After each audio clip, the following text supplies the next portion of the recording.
Wow, it is slow. I've got a delay for sure. Welcome to our Thursday book launch. My name is Malika Albrecht, and I am getting to be with Susana and Margo again, this time for their individual books, as opposed to their anthology. And I do have both their bios in the chat section. I'm not going to read from them because that'll take up time, and we want to get right to the best part of this, which is the actual celebration and listening to their fabulous poems. I'll start with Susana H, who I've been fortunate enough to celebrate with before when her book Dead Shark on the N Train came out. That was fabulous. That was from Broadstone Books. Tonight we will be celebrating her most recent book. And why am I not seeing Susana? Please say the name. My brain is not finding it right now. The Damage Done. The Damage Done. Yes, there we go. And we also, and both of y'all have websites that I put into the chat section. Is that your preference for buying the books directly from y'all or from the publisher? I think it's fine to go to broadstonebooks.com to buy the book. Okay. And my book is also published by Broadstone, so go to the same website if you want to buy it. So yeah, that's a two for one. Yeah. That's fabulous. And Margo's book, and again, I'm not finding the title, and I know it has horses in it because I was obsessed with the title. The End of Horses. There we go. The End of Horses, which is my nightmare. Thank you. I'm glad people are being quicker than me with scrolling today. So I am going to turn it right over, and I'm going to make y'all, do you have a preference for who reads first? No. Okay. Well, we will go alphabetically then. I'll come to you, Susana. Okay. Hi. Go. Yay. So I'm going to be Welcome reading. back. Thank you, Malika. So I'm Susana Case. I'm going to be reading from this book, The Damage Done, from Broadstone Books. The Damage Done is set in the late 60s, early 70s. It's a very narrative book compared to books I've done in the past, and its overall theme is FBI malfeasance during the COINTELPRO program in the US, which was begun in the 1950s by J. Edgar Hoover. This was a program designed to harass and destroy progressive groups and those that supported progressive causes. And although this is a phenomenon I've been interested in for over 20 years, I was inspired more recently to put these poems together because of the echoes that I saw between then and now. The book has recurrent characters, unlike most of my other books of poetry, and the protagonist of the book is a model named Janie who has an eating disorder and is a contributor to such causes and therefore becomes a target. And at the beginning of the series of poems, she is found dead and her story is told largely in flashback.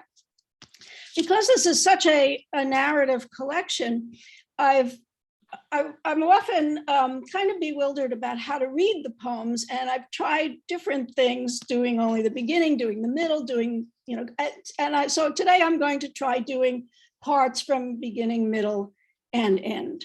And I'll start right with the first poem or poem part, because in some ways I think of this as one long poem, even though there are 43 sections in the book.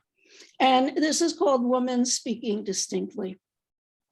If you're flame licked, chain nicked, does it mean you like playing with fire? All kinds of things spin out of control. Pyres end in burned torsos. If you think it's enough to be the country's sweetheart, you might be surprised when you're suddenly not. In that turnaround, you could make book on being watched and make your plan, the only way to avoid the stake on which you die, the way to rise above the blaze. So as I said at the beginning, she's found dead, and this second part introduces her and her and the death. This is woman recumbent in car. A car sits in violation of parking rules, the only car on the street. In it, blonde hair peeks out from a blanket on the seat. It's early in the morning. A tow truck operator new on the job. He's back from vacation and wonders if he should have remained on the beach, the blanket reminding him of scratchy sand, pina coladas, his newly minted wife. Every day, people come back from vacation to tragedies. Picture him sitting in his truck, waiting for the police as he plays cuts from Blonde on Blonde. Every day, people listen to these songs. He's a Dylan classic rock appassionato, wonders if the dead woman is a debutante like Edie Sedgwick in Just Like a Woman. He wonders if his new wife is full of feminine tricks. Another major character in this sequence of poems is the detective, and this is the part that introduces him. The detective can't sleep. If he smokes too much, maybe he won't think too much. So here are the Marlboros, and there are the backup Marlboros. And here are his teeth, a yellowing, broken up roadway of too many cigarettes. He's thinking about a pigeon grazing nearby, a cooing ruin, how every trash pigeon in New York City is descended from a banded homing pigeon that didn't go straight home. Nights he tosses, sweats. It's the D-ball steroid for weightlifting. It's the rust-colored stain on his bedroom ceiling that looks like a fish, one with no insides, like the drawing a child makes. But his son is bored of drawing, his woman not looking at him fondly. It's the dead that keep him awake, and a crowd hovering like today at a double feature of the gorgeous grotesque, noticing something not right. In one of the other readings I did, someone in the chat commented that they wondered if it was true that every pigeon in New York City is descended from a banded homing pigeon. But as far as I know, it is true. I mean, I read it. I did not make it up. There's a number of epistolary poems or epistolary sections in this book, and most of them are in my voice as I insert myself into the action, although one of the other ones, not the one I'm going to read right now, is in Janie's voice. This is Dear Carol. On TV, when I see a marcher decked in helmet, body armor, carrying a gun, demonstrating in support of the worst president ever, a cop shaking his hand as if greeting a member of the club, I think of you in skinny capris, your light brown hair teased into a crown, so queen-like and so damn young. Do you ever think about the doo-wop we listened to that summer in the Catskills on my tinny transistor? Back in the city after vacation, it took 3 subway trains to visit you in Brownsville, the graffiti-covered halls of the walk-up where you lived. I was a free-range teen, savvy about the subway, less so about social class, and I was the one who always made the trip to Brooklyn. Remember when you announced your engagement? He was a cop, your voice rising at the end in excitement as you offered your hand to show off your ring. We were barely adults. By then, it seemed the police were rioting everywhere. Oh, I said, forgetting my manners. Silence, and the chasm already there opened up that last time we spoke.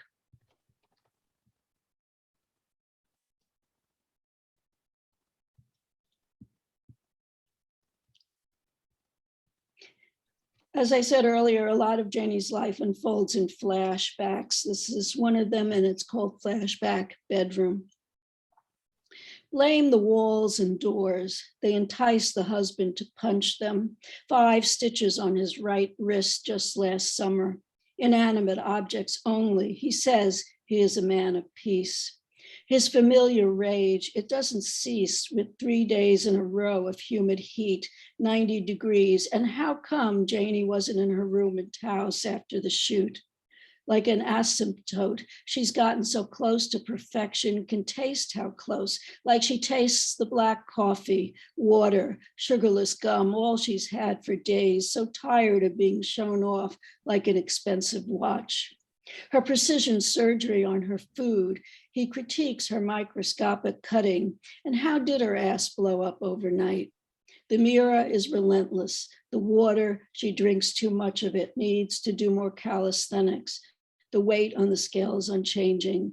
The food she pretends to eat, sometimes she has to put a small bit in her mouth, exercise the gain away, or purge, but anything is better than throwing up again.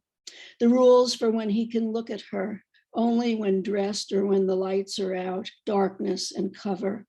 Her ribs, where downy pale white fur has begun to grow, though she is freezing all the time. The room of ecru walls, the color picked from over 30 variations of beige.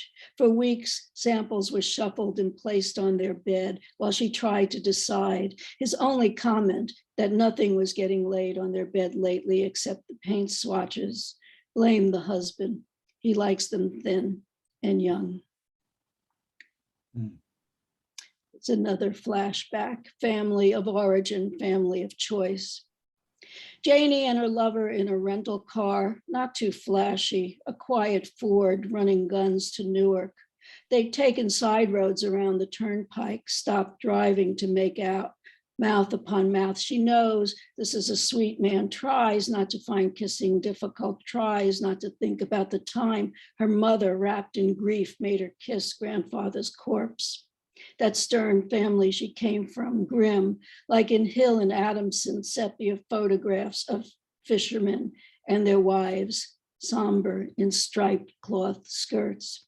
She was 11, and in the casket he was, for once, not drunk.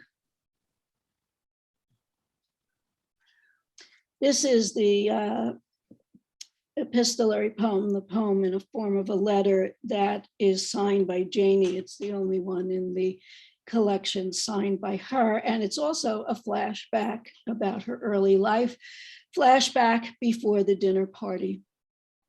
Dear black lace Balenciaga flamenco dress I found in a secondhand shop in London. Thank God for the old couture. More fun than getting newer versions as presents from wealthy men with large expectations, so decadent the cost of clothes. Dear memory that never leaves of the crowded family cabin where mother died in the West Virginia hills, the roof leaking, the steps down from the porch creaking. Dear beaded velvet shoes to go with the dress. To rough it up, dear side-swept pixie hair, dear pills.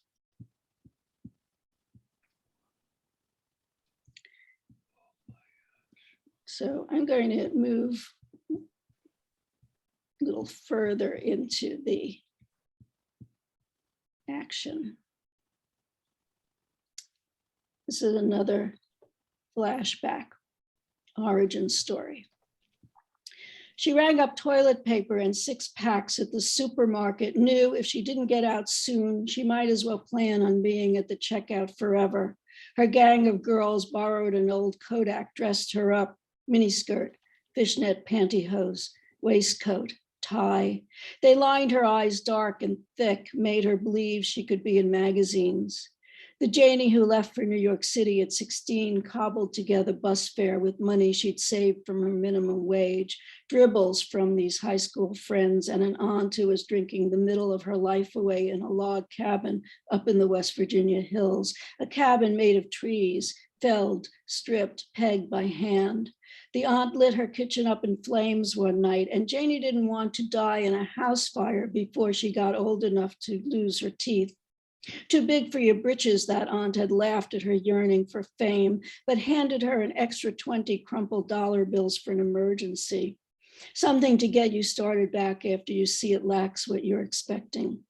She arrived in the city with a list of modeling agencies, a stack of fashion magazines, and the addresses of a couple of women's residential hotels. All the clothes and makeup she owned, double bagged, the name of the supermarket stenciled on the front. So we're all animal people here. And so I think you're going to find one of the footnotes particularly interesting in that regard. There's a lot of footnotes in this book, about 5 pages of them.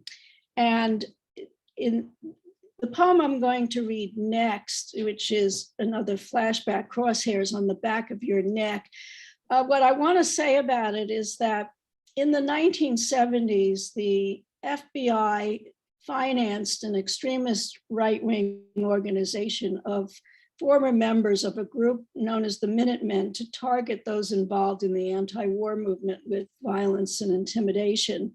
This was a white nationalist, anti-communist militant group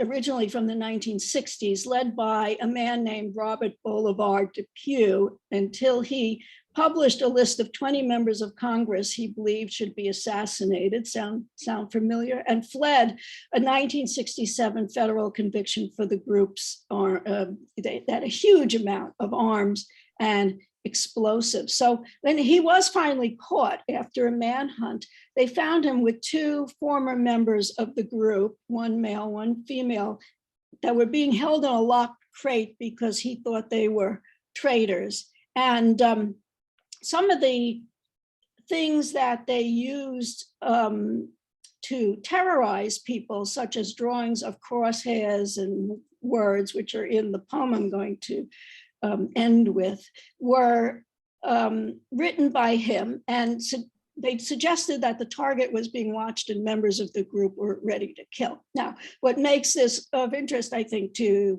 animal people is that Depew was very, very wealthy, and the way he made his money is through veterinary products. So, we buy these things all the time for our animals, and we don't really think about too much where they come from, who makes them, or what they're, certainly not what their politics are, but that's how he made his money. And he also produced something which is still marketed today to right-wing survivalists called Minuteman Survival Tabs. So don't buy Minuteman Survival Tabs. Flashback, crosshairs on the back of your neck. And thank you, those who are here today, for coming. A postcard drawing of the crosshairs of a rifle, traitors beware, sits in your mailbox. The old man at the newspaper kiosk on the corner has a pistol with silencer under his woolen coat. The fountain pen in the pocket protector of the life insurance salesman who tries to talk you into a policy is a cyanide gas gun.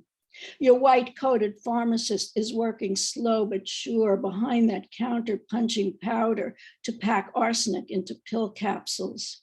He owns a target rifle that can blast a sparrow mid-song at 200 yards. Your mechanic stays up late to study booby traps, the metal piled on his table. Minutemen know more about you, Janie, than your husband does. Thank you. Y'all can unmute and clap, because holy smokes, Susana. I am just speechless with the amount of information that these poems have. I have to have this book. I'm sure other people are saying the same thing. I have to have this book. And it's a very different one. I have a lot of questions that I'm going to be asking about how you came about this and how you approached the poems and how you did a narrative art. And you were saying that you had struggled with how to read these poems because it is such a, I think the idea of it as one long poem kind of makes sense, but I think you did a beautiful job. Yeah, and here's the direct link to everybody in the chat section. There's a lot of comments that we'll come back to, and I hope people, if you have questions now, put it into the chat section, because we're going to move to Margo and have you read. But Susana, thank you so much. Once again, I'm in awe of your, your way of approaching things and your beautiful way with words and the images that just hold me. A lot of us typed in the same phrases once again. Margo, welcome. I'm very glad that you are here to celebrate. You're muted, Malika. You're muted. Yeah, I was saying I did get muted. Margo, I'm saying welcome. I'm turning it over to you so we can get right into the end of horses. Well, thank you so much, Malika. We had so much fun at the Marilyn Monroe reading that we did with you. And thank you for this reading too. Thank you, Susana, for the fantastic reading of your poetry as always. Thank you to everyone for attending. And I guess I'll just get started. The horrors of war are ongoing against a continuing climate disaster. If we can knowingly permit industrial fishermen to commit mass killings of dolphins for no reason other than they're getting caught in fishermen's massive nets that are catching all sea life and destroying the ocean at an alarming rate, then does it become easier for us to sit by, perhaps squirming in our seats, while the Russians engage in mass killings of Ukrainians? This is a human-animal nexus that we have to look at before it is too late. Gandhi said that you can judge a society by the way they treat their animals. And he said that for a reason. For the first time in human history, the apocalypse is no longer an abstract concept, but it is difficult for us to see. It burns too bright. While many of the poems in The End of Horses, and this is a beautiful cover that Broadstone Books created. I don't know if you can see it. I don't know what you can see, but anyway, the poems are also about the fragility of human society. Dolls. The dolls wait for the children to wake up. They lie on their backs, staring upwards as though the ceiling were a resting place. For them, love is what counts, holding them, talking softly, making certain they sleep comfortably in their beds. Knowing how to dress dolls is an art. Just what color socks each takes, like pouring tea, how many gowns, where the shoes go. Dressing could take all day or just a second. Dirt sticks to a doll. Remember, rain is not right for her. Exposure to the elements breaks down a doll's resistance. Wait until storms abate before leaving with your doll. Time means nothing to her. She will wonder about rain, about everything trains bring. Tree flowers drape light strands like spider babies in soft winds. Dolls are restless on their feet all day, listening for helicopters.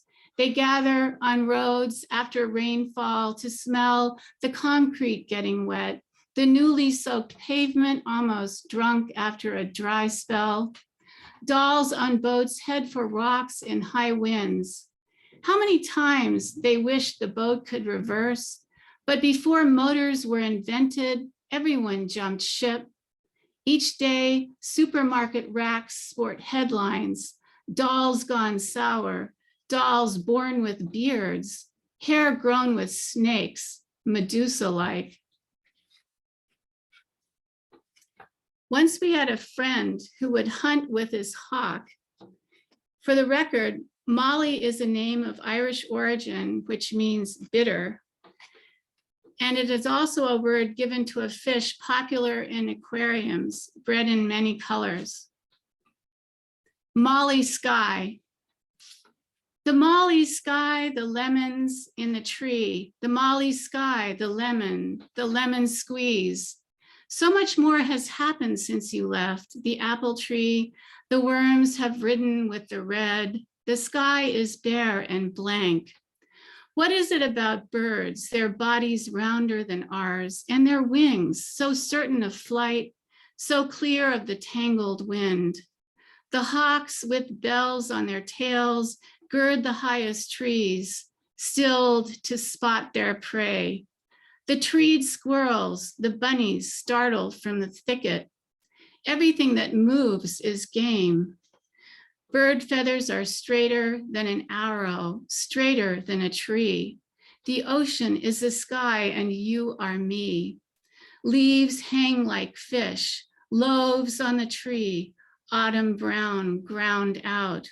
hang like little faces, hang like faces, past faces hanging from the tree.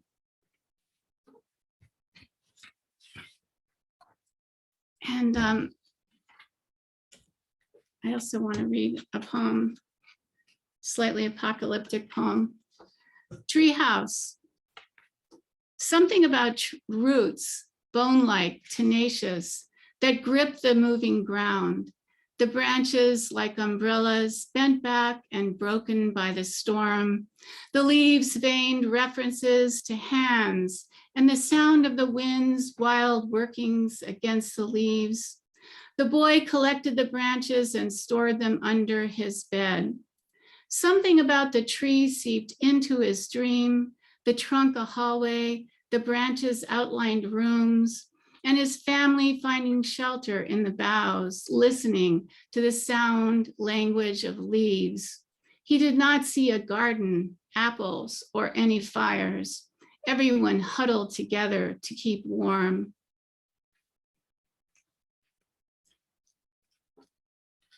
Every summer I visited Biddeford Pool, Maine, a place my family has gone to since the 1800s.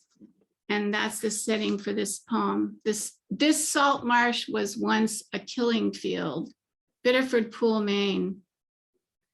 Always on the far edge of the lens, the snowy egret. As rows of 2 or 3, we hunch over, lift binoculars in northern mist. Hunters excised egrets as from a seeping wound, erased almost an entire species for quill pens, boas, fancy hats. Sometimes whole egrets adorned ladies' heads. We trudge through sand, eiders dive down, ducklings bob like cork bottles, dowagers peck at pebbles and insects like sewing machines. Baby egrets abandoned in nests to starve, plumes sold for more than the price of gold. Now herring gulls crowd the rocks, fashions change. Next, I will read a poem in honor of the 1,100 mutilated dolphins that washed up on the shore of France a couple of years ago. They were mutilated by their attempts to get to the surface to breathe. Trawlers now work in pairs and drag a net between them, and as a result, the European dolphin is on its way to extinction. Ballad of the Dolphin. Ancient Greeks said they should be treated as humans. Their sailors would not kill dolphins. How I have thought of you caught in the fishermen's nets. They would set them to trap you to catch the tuna that swam under your schools. How the fishermen hung you still alive, upside down. Your cries brought others. Fishermen grabbed you by your tails, strung you, and turned you head down in water, tied you to lifting hooks, and dragged you to the docks. If any of you were still alive when they slung you on cement, they stabbed you. How last survivors churned the water, red, leaping in panic, waiting to die.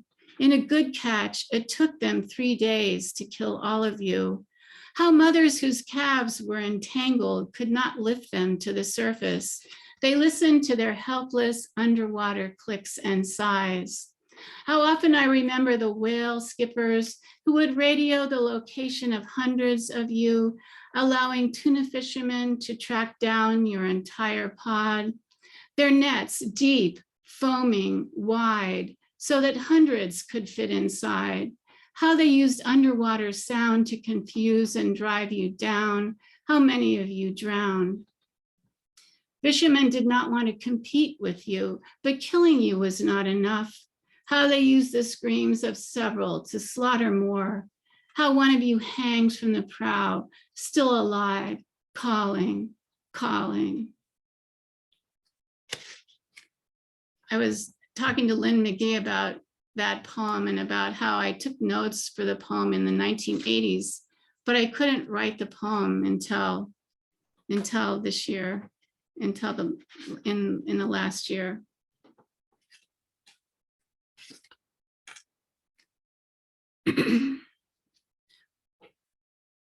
For I will consider the North American beaver after Jubilato Agno by Christopher Smart.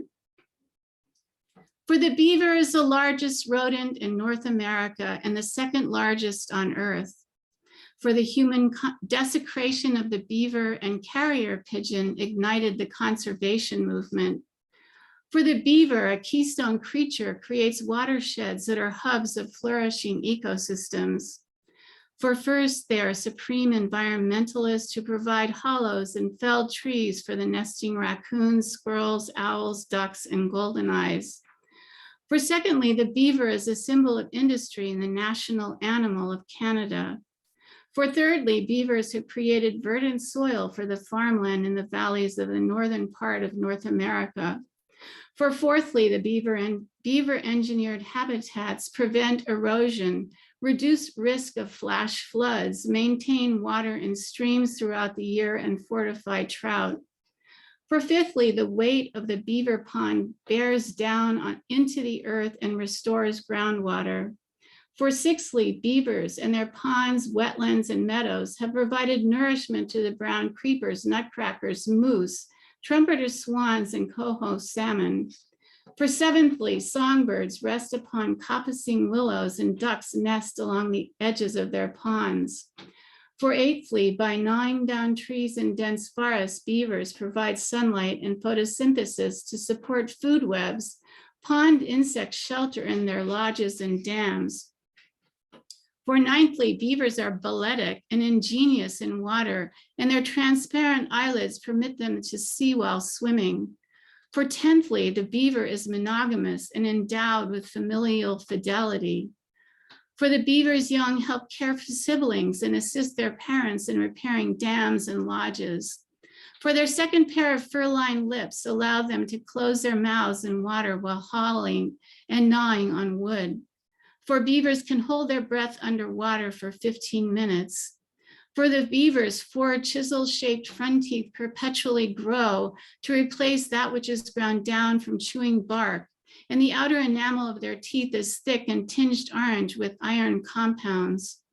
For the beaver's fur is waterproof, soft, and warm with 126,000 hairs and a postage stamp-sized patch. For beaver pelts were a major part of the North American fur trade beginning in the 1500s that was so rapacious as to come close to driving the beaver to extinction. For early colonists, such as the Pilgrim, paid bills from England with beaver pelts. For Lewis and Clark were astounded by the beaver's productive work, and Thoreau deemed them righteous creatures. For the Blackfeet believed the beavers were the most valuable partners and prohibited killing them. For in Massachusetts today, lizards and turtles proliferate and fish abound near beaver dams. For in the Western mountains, beavers' wetlands cover the smallest area, but the greatest biodiversity exists around them. For in North Carolina, the endangered St. Francis's satyr butterfly finds safe haven only in beaver meadows and wetlands. For no other animal besides the human is an equal of the beaver in the engineering of the natural world. For in 1948, when Idaho Fish and Game trapped 76 beavers out of Payette Lake in the town of McCall and dropped them by parachute into Idaho's Chamberlain Basin, all but one survived to create new thriving beaver communities. For the beaver's tail contains fat deposits used as energy when needed, as a rudder when swimming, and as a seat when in repose. For beavers slap the water with their flat tails to warn their family of impending danger. In 2017, to protect their local wildflower attraction on a man-made island in a man-made lake, a New York environmental organization trapped an entire beaver family.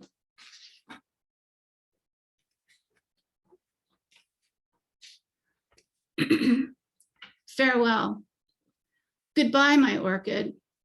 How I have loved you, the subtle dream of your varying blue colors, the verdant arc of your stem. How you are happy only in certain places, how much else we have in common no one knows. Goodbye, my backyard full of palm trees swishing, bristling, full of tiny lizards who climb up the screen porch to bathe in South Florida sun. Goodbye, our 2 lounge chairs by the pool where I never sat, but always thought lovingly of you, of bathing in the sun. Goodbye, all the mighty bird sounds, the egrets, the great blue herons, the anhinga who spread her wings to dry. Goodbye to the sullen creature I glimpsed by the pool's edge. Whether you were a Nile monitor lizard or Argentine tegu, I will never know. When I rushed out after the dog's bark scared you away, I found another lizard you had chased into the pool and I rescued him. As if he didn't know whether he lived or died, he crouched, stunned and mute in the grass, but he too has run away. Goodbye, my hibiscus. I have forsaken you because you couldn't survive the trip back up north.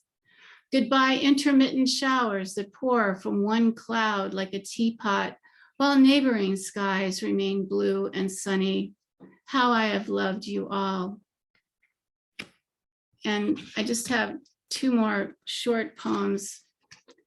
I think that poem is really saying goodbye to Florida, which I guess we will all have to do in the next 20 or 40 years. End of horses. I write to you from the end of the time zone. You must realize that nothing survived after the horses were slaughtered. We sleep below the hollow, burned out stars. We look into dust bowls searching for hearses. When you walk in the country, you will be shocked to meet substantial masses on the road. We do not know whom to blame or where the horses were driven, who slaughtered them, or for what purpose. Had the horses slept under the linden trees, the generals and engineers pucker and snore on the veranda. And the last poem that I'll read, which is also the last poem in the book, is titled Ocean Birds. Jealous is the night, the feckless night, coming over us as water into sea, the forceful day's geography turned black. Your body is the sea I float upon, your skin becomes the waves. Nothing will ever bring you here to me. Nothing will ever call you back. Thank you. Whew, holy smokes. Wow. I am still reeling from the beaver poem.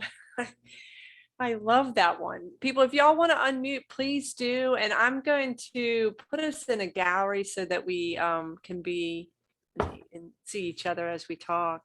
I'm going to remove the spotlight. Margo, thank you so much. Susanna, thank you so much. Thank you. There are a lot of comments in the chat section, which I will send to y'all at the end. And I'll also try to go back over anything I see.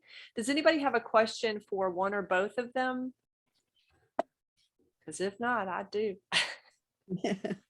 I really was interested, you know, Margo, you said something that stuck with me, the poem that you had started in the 80s, the Dolphin Poem, and just how, you know, nightmarish and hard that was. And I wondered what had shifted for you that poem came together.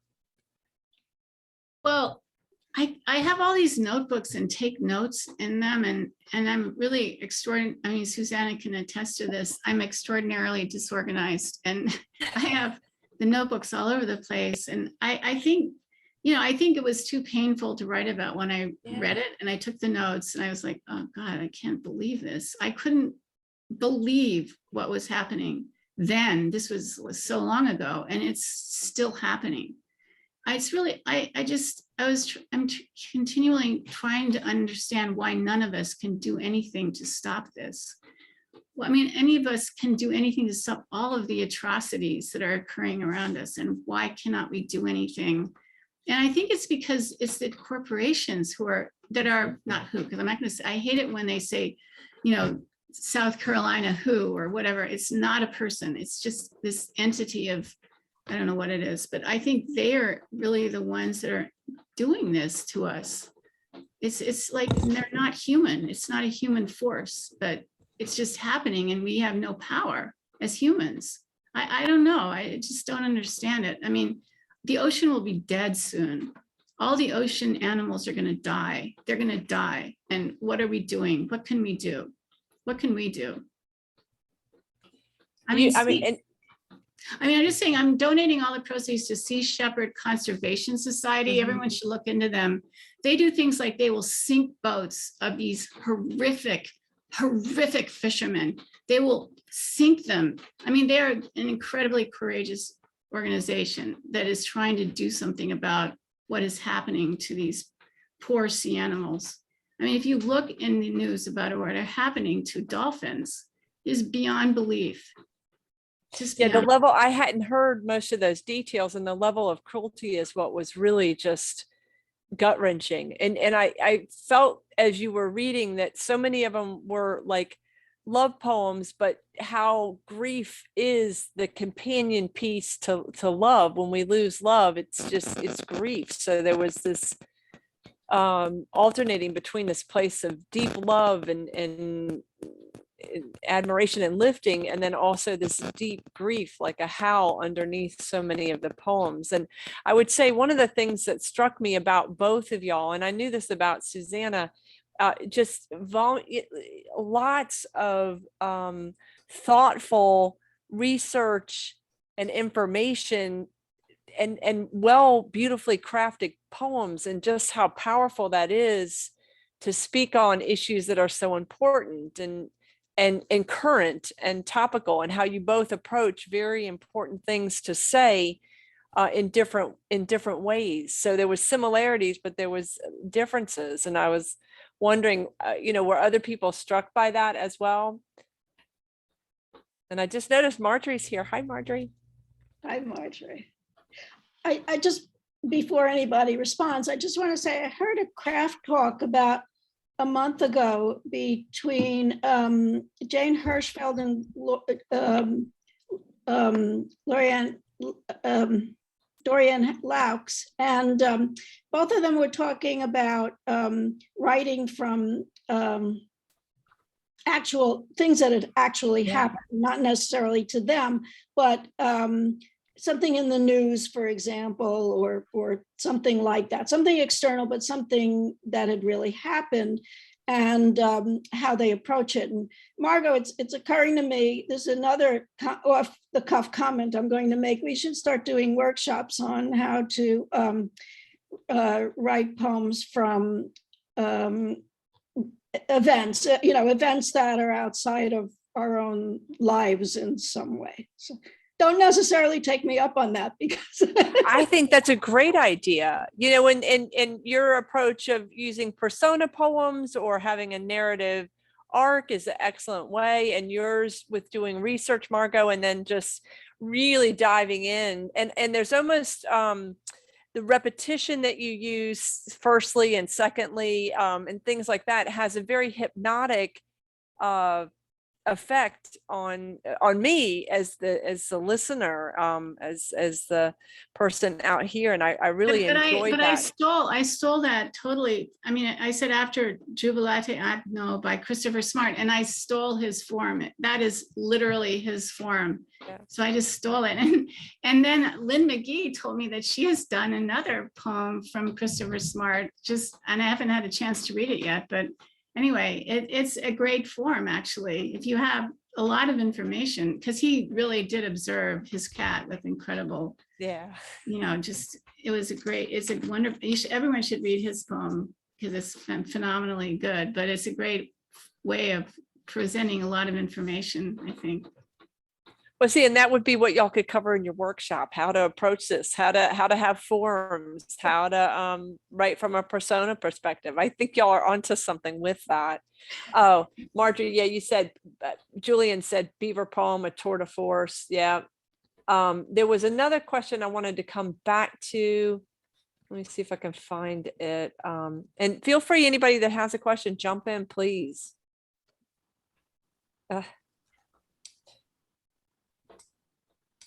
Yeah, that is, I can't find it now. I did want to come back to something, Susanna, with you and the research. I mean, I just think it was amazing. When did you start writing this? What first poem came up, and when did you start realizing this was a book coming together?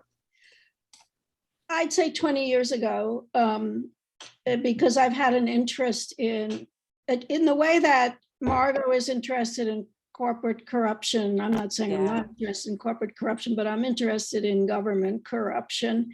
And I have had an interest in COINTELPRO and the corruption of J. Edgar Hoover for a very long time. But I think I think the reason it took so long to create this book is that I didn't think of it as a poetry book. I thought of it as maybe a novel, but I'm not a novelist. So, that wasn't going to really work. And it took a long time for me to realize that this could be done as a long poem, so to speak. So that when I did do it, at the time I did it, I did it in a very linear fashion. I mean, I knew the story I wanted to tell in this narrative arc, but it took me a long time to understand the way that I would tell it. I just am grateful that you did it. And I think it couldn't have been more timely after January 6th. I mean, I just think so much of what you're writing about is very pertinent now. Both of the topics, Margo and Susanna's. And Margo, you said something that also struck me. I think about the activism of my generation. And then I was talking to my daughter, and, she said, y'all were bought and sold on the idea that the individual makes the choices, that you've got to support. And she said, that's just the corporations trying to make you responsible for their misdeeds. It's the corporations that individuals, not that you shouldn't do things like support organizations that you believe in, or, not, have more vegetarian options. Both my kids are not meat eaters. But it's a very different belief system than I was aware of.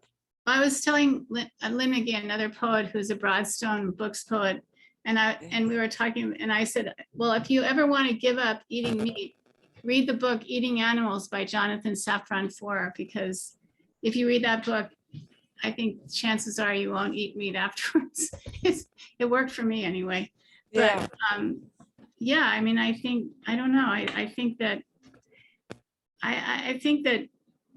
there is a huge amount of individual responsibility, but what we can accomplish is the question. And I really think, I grew up in the 60s. I don't know when you grew up, but I grew up this. I mean, I think that the lesson that I learned is that the best choice is banding together and protesting. I mean, that's really the only way to stop what's happening. The trouble is there's so much bad things happening. How do you, right? I mean, what do you do? How do you choose who to protest? I mean, which group to protest? So-called industrial fishermen are I mean, if you see the film Seaspiracy on Netflix, it'll tell you that the fishermen are responsible for polluting a huge amount of the ocean with their plastic fishing nets, which are also lethal to animals. And no one, there's no responsibility. There's no significant international law that deals with this. And so what can we do? This is the question, and we're dealing with it with the Ukraine too. What can they do to stop the Russians, who should not be destroying their country? I don't think that poetry necessarily changes anything, although I think it's still important to write it, and I admire the resilience, certainly in Ukraine, of poets who are continuing to produce work in the midst of atrocities. But I think in terms of whatever interests we have in various forms of evil, if you want to use a moralistic word, our writing about it doesn't necessarily do anything. I mean, it might be, we may feel compelled to do it, but I don't think it necessarily translates past that into anything. Maybe I'm just nihilistic. Well, I mean, one of the problems is, of course, political poetry is among the most difficult poetry to write effectively, because it's so easy to fall into dogma. But I think effectively written poetry, political poetry, can be as effective as any poetry. Regina just said, I think poetry can add to the collective response that can make a difference. And I agree with that. I really do. I mean, I think poetry, if it's beautiful and evocative and makes a point, it can have a huge effect. I think it can. I mean, of course, it's hard for anyone to be heard in this society because I don't know, it's difficult, but it's not as easy as it was back in the days of Robert Frost. But if I may, I'd like to say something about this. I think that Margo, one of the things you said about humanity, it's not human what's happening. And the thing about that is that writing poetry and listening to it about things that we would otherwise ignore, it preserves our humanity. And so I think it really does do something quite important for the individuals who participate in it. I don't think it, and I definitely would not call anything that I heard tonight a political poem. These are topical at most. Political is a much smaller kind of thing. But I think that thing about, being able to stay present and deal with and really confront things that are very difficult to confront when there's a universe of those things, as you said, and so many of them we can't do seemingly anything about them, but we can preserve our humanity by confronting them and continuing to do so. And I think that matters, although it doesn't fix them. I think we can try to preserve our virtue, but I think humanity is part of the problem. I think humanity is what's caused all of this. I mean, the animals were doing very well without human beings coming in and interfering. And so I don't know. I mean, I think I'm not sure about our humanity anymore, especially when I look at the news. This conversation, I think, is critical in and of itself. And I think that's, bears witness to both of y'all bringing your unflinching eye to topics that are very difficult to look at in a skillful way. And Regina just said, what impacts the individual heart has potential to impact the collective. You said you have to believe that for no one but yourself. And I think, there was a lot that I learned today and how that inspires. And Susana, you said something key. You said, it's not that I don't care about corporate greed. It's just that this is where I'm writing. And I think we each choose our places. My job is to clean up my side of the street, and my side of the street happens to be wherever I'm standing. And y'all are bringing, your awareness, your insight and your artistic craft to where you are standing. And I think that that's important. I believe in some ways the term political poetry became a bad, phrase because people don't want you speaking truth to power. I do know there's dogmatic stuff out there, but what I think, much like how people would throw around the phrase confessional so that we, couldn't talk about what was true for us. I think that's another way to discredit voices that are very important. And I really admire how both of y'all navigate really hard topics in just beautifully put and well phrased, and the images are so important and so key. And both of y'all put your heart and soul and research in there, and that is admirable. Will it change people or will it make a difference? I don't know, but I believe that even if I am a little bit nihilistic, that it's certainly worth a try. And I am glad that both of y'all did put pen to paper, or, did get to the computer and write the difficult stuff, because it would be so easy to say, what's the point?